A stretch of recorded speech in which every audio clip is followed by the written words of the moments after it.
Hello, I'm your host, Matthew Shipp, and welcome to my Workshop Minute from Harvest to Pour.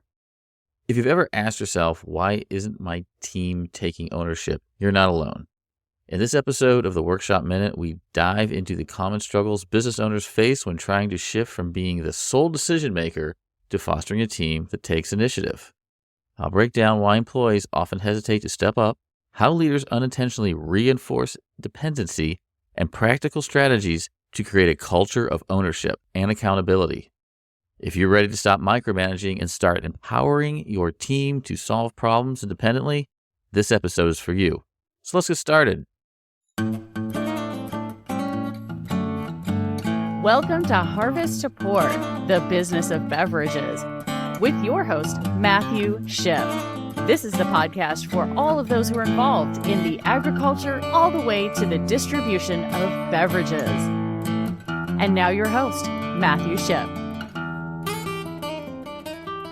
Hey, I want to talk about something I keep on running into when I talk to business owners. And there's a particular one that always kind of stands out to me. And I struggle to give them a direct answer. So I want to see what I can do here. It's business leaders, you guys are all striving for those to drive for better results, higher profits, faster growth, more efficient operations.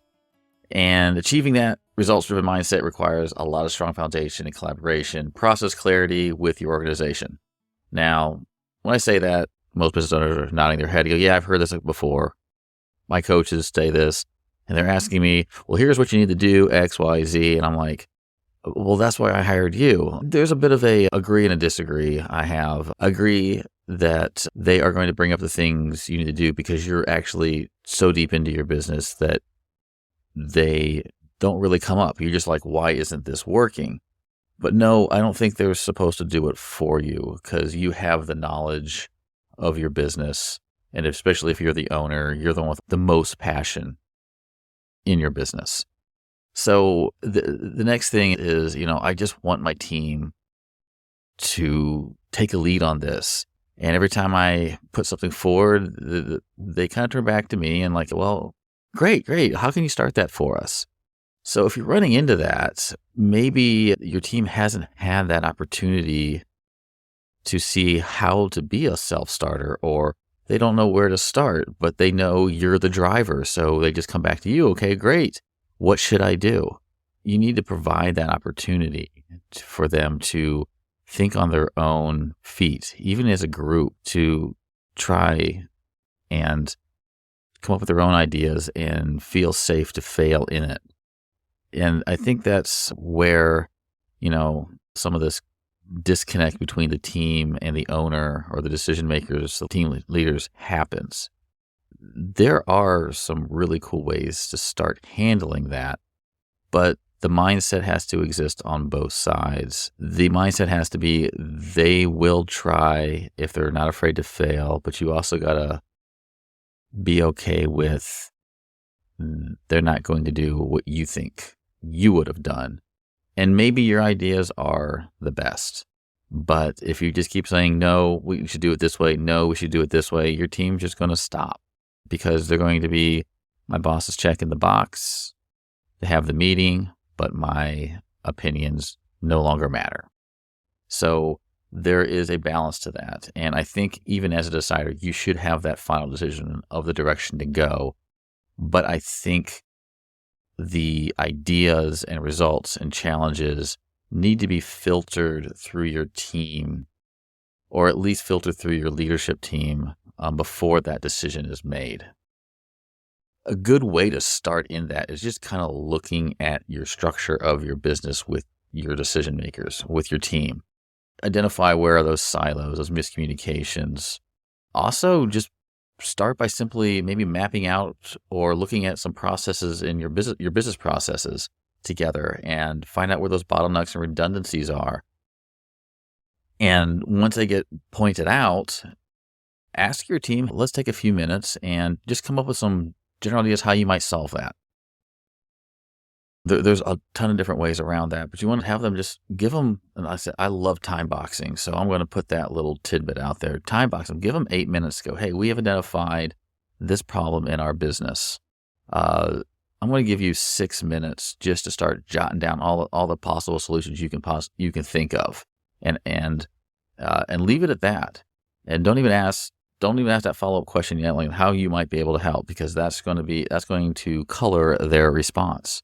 So once they have those, put all those ideas out. I would actually put them on individual sticky notes, stick them up on a wall so they could be seen each idea individually.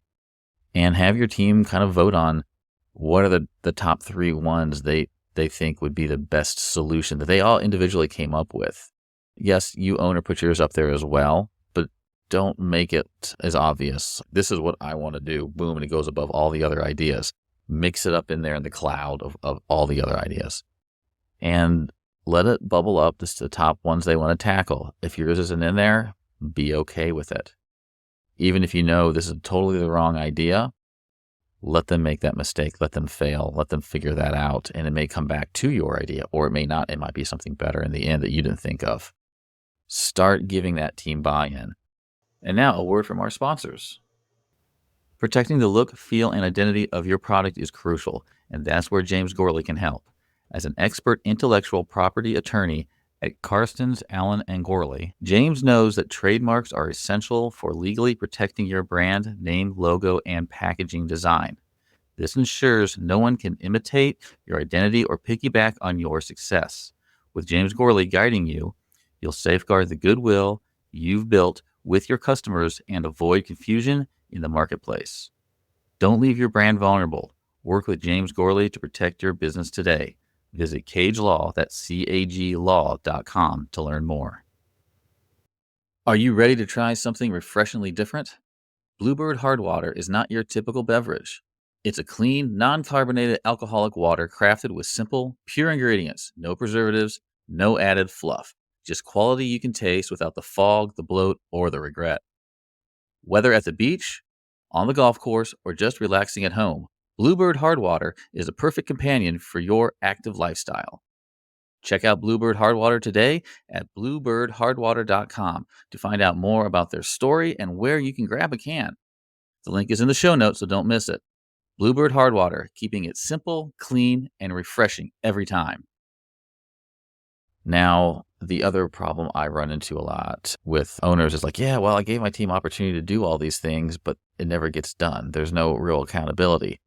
Well, there's probably no accountability because here's a solution, go forth and conquer. And nobody knows who's responsible for what. Maybe you assign a small team to it, but that's a big thing. And that's where they end up turning back to you, boss. Hey, well, where do we start?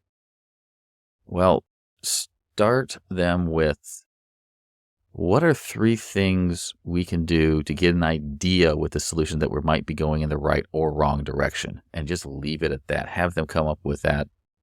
Have 3 to 4 people volunteer for that. And if not, voluntold, however you want to do it.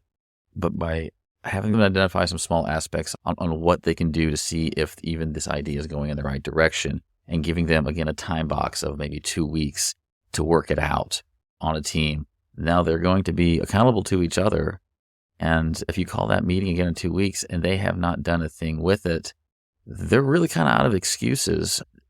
It's also a great litmus test to see who's really passionate about what they're doing in your company. And again, I always like to remind business owners, nobody's going to equal your passion for your business, but find out where their passions are in your business and work on those. And this is a kind of a neat way to indirectly identify that.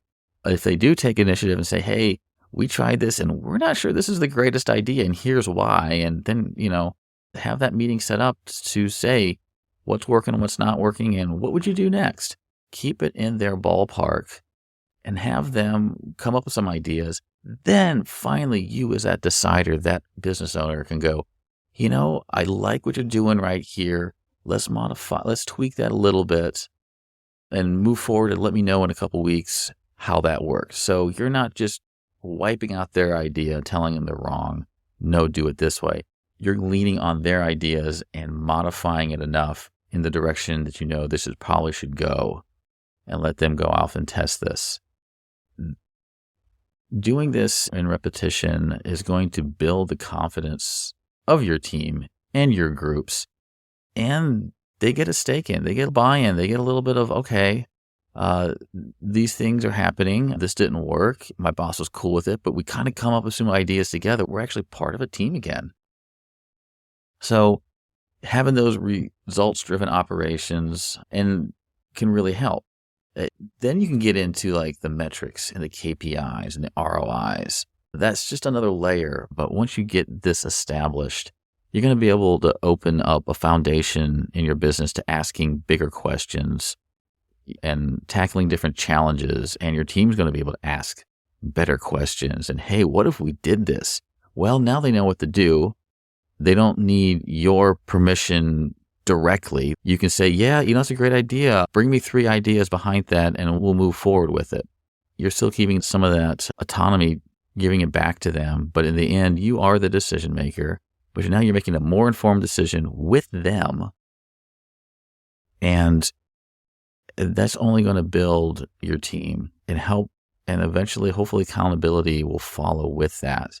In the end, it does land on the business owner for that accountability.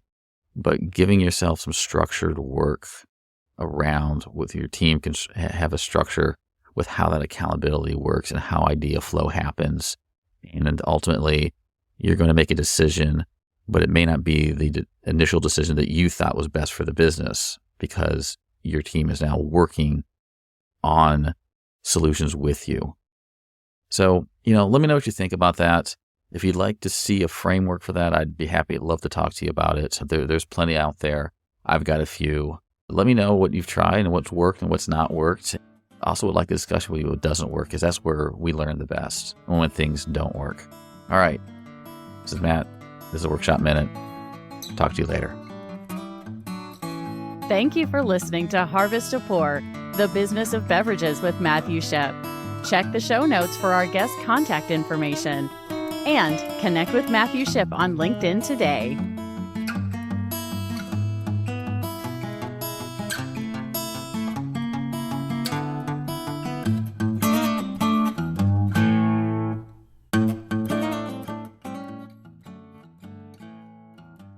Hey, are you spinning your wheels trying to figure out what will really boost your business's bottom line?